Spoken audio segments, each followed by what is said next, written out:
Time now for Focus. Today we have a report from Aulnay-sous-Bois, the suburb north of Paris, where almost a month ago a young black man called Théo was allegedly raped by police, sparking nationwide protests.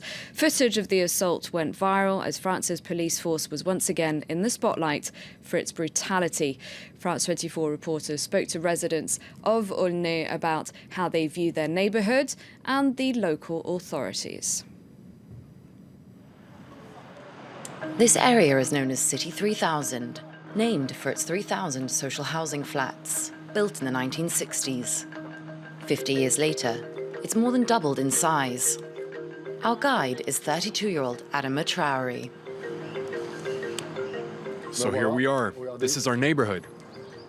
People tend to think we live in a dark and violent setting like in the French action movie Banlieue 13, but look, it's actually pretty nice. So come on, let's go. Don't be afraid. Adama grew up here, and like many from the area, he's fed up with the negative public image of his suburb. Using social networking, he started his own political movement. His aim is to become mayor of Aulnay in 2020. In working class areas like here, we're not involved in politics. Just look at how many people here never vote. Voter abstention is through the roof.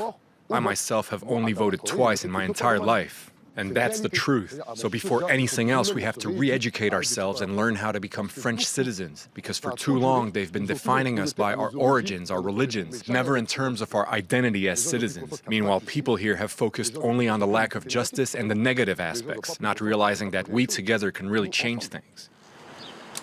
Community work in Aulnay comes in many variations. Cultural or sporting societies sometimes make up for a lack of public services.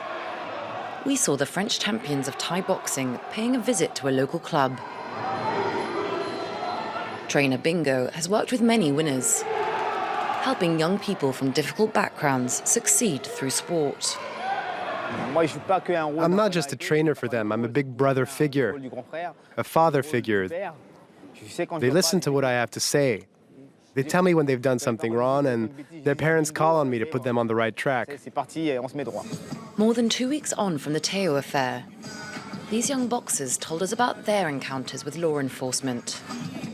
Racist jokes, hitting you as a cheap shot just for the fun of it, searching you and throwing your things on the ground. You know how it goes. We've always had this image of the police behaving badly.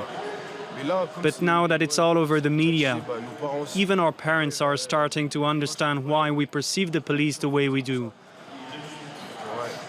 Our parents are worried about this. They really are. Personally, I think the parents also play a role. We can't say that it's just the police who are to blame. I see it with my own eyes, a 12-year-old out late at night. That should stop. At 9 in the evening, he should be in bed, asleep. This women's organization was started to help out parents in the area. Members listen to people's problems and keep an eye on the neighborhood. After the Théo affair, cars were set alight and bins burnt. But it was nothing like the massive riots that took place back in 2005. This time, local mothers are determined to keep the calm. How do you explain to a 6-year-old child that a young man has been injured by the police, when the police are supposed to be there to protect us? Before, police officers used to come to middle schools and high schools and explain their jobs to the kids. I think that helped build a relationship between police and young kids. There's no more dialogue. Things have gotten worse. When you think about situations with the police, when there's a young person arrested, another dead, and another who comes home battered, who was beaten up, we put up even more barriers. I know that for lots of parents, their worst fear when a child doesn't come home is that they've been arrested. Lawmaker Daniel Goldberg has worked in the area for over 20 years. He's surprised it's taken such an extreme case to show the divide between local youth and the police. The worsening of relations between the police and people who live in these suburbs is something, sadly, that's now well established. It's been going on for years, and I don't think enough has been done to stop it. There's a feeling of defiance that's ingrained in nearly all of the residents of the suburbs, even though most of them have nothing to feel guilty about. And same goes for the police. Because of this mutual defiance, they find it hard to be accepted to do their jobs. Police officers who themselves are attacked or insulted sometimes. We showed testimony from Aulnay locals to a police officer who works in the area. He tells us there's many issues. A lack of police training, no preventative action, and inexperienced police officers often sent into deprived suburbs.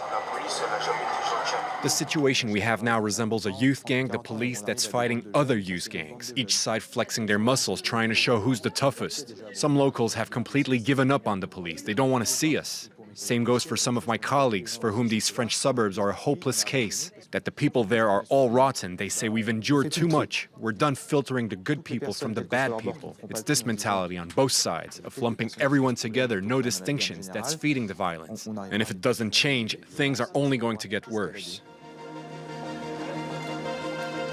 With each presidential campaign, the question of poor suburbs re-emerges.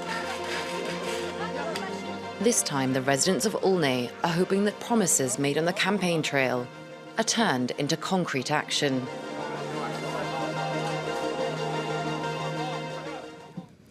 For more on this, I'm now joined in the studio by Rokhaya Diallo. She's a journalist who's written about racism in France and a documentary maker. Hello, thank you very much for coming in. Thank you. Now, in the report, we hear Adama Traoré say that not many people in these poor Parisian suburbs vote. Why is that?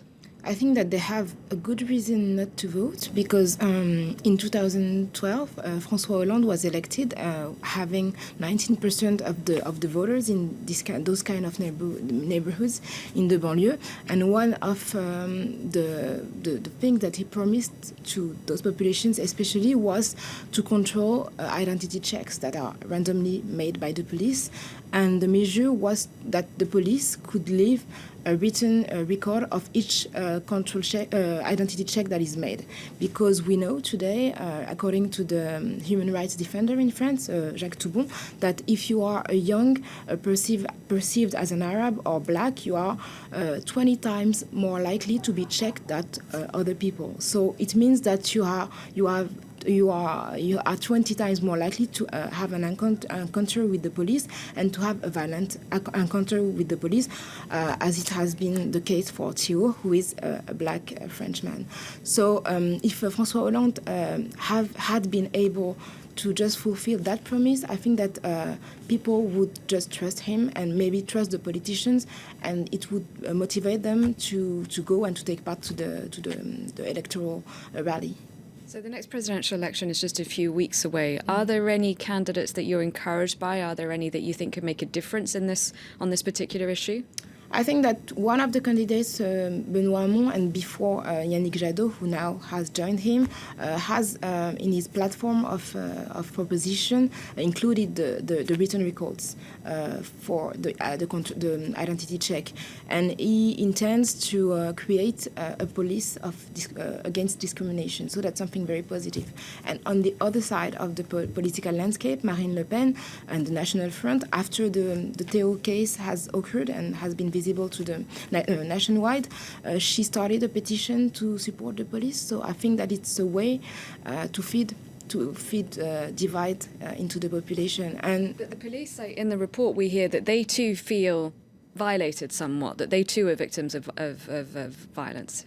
Yes, the thing is, I think that there have been a main change in the police in 2003. At that time, Nicolas Sarkozy was the interior minister, and he just stopped what was used to be called in French la police de proximité. So it was the local police, and they had many contacts, daily contacts with the population, and now it's not the case anymore.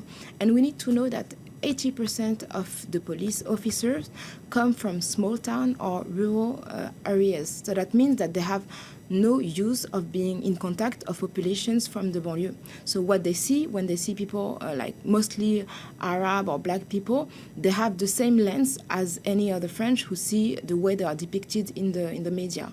So what the officer was saying in the report was very interesting, because he was saying that we had young policemen. They come from neighborhoods that are very different from the one that they are policing, and they just see people that they're not young people that they don't know. So it's a kind of confrontation between two kind of young people who just don't trust each other. So do you think perhaps you need more people like Adama Traoré, who could be mediators in a way, because they are more, he's representative of his local population, and maybe he can then create a better dialogue?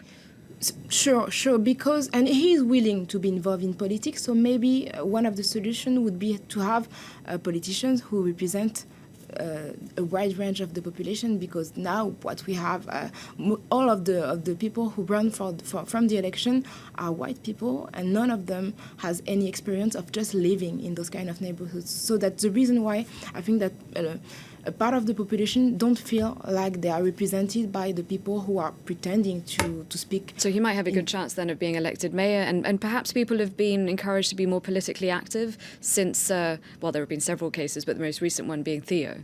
Yes, but there are other ways to be politically active. I can take the example of Black Lives Matter in the US. So those are people who have been active first.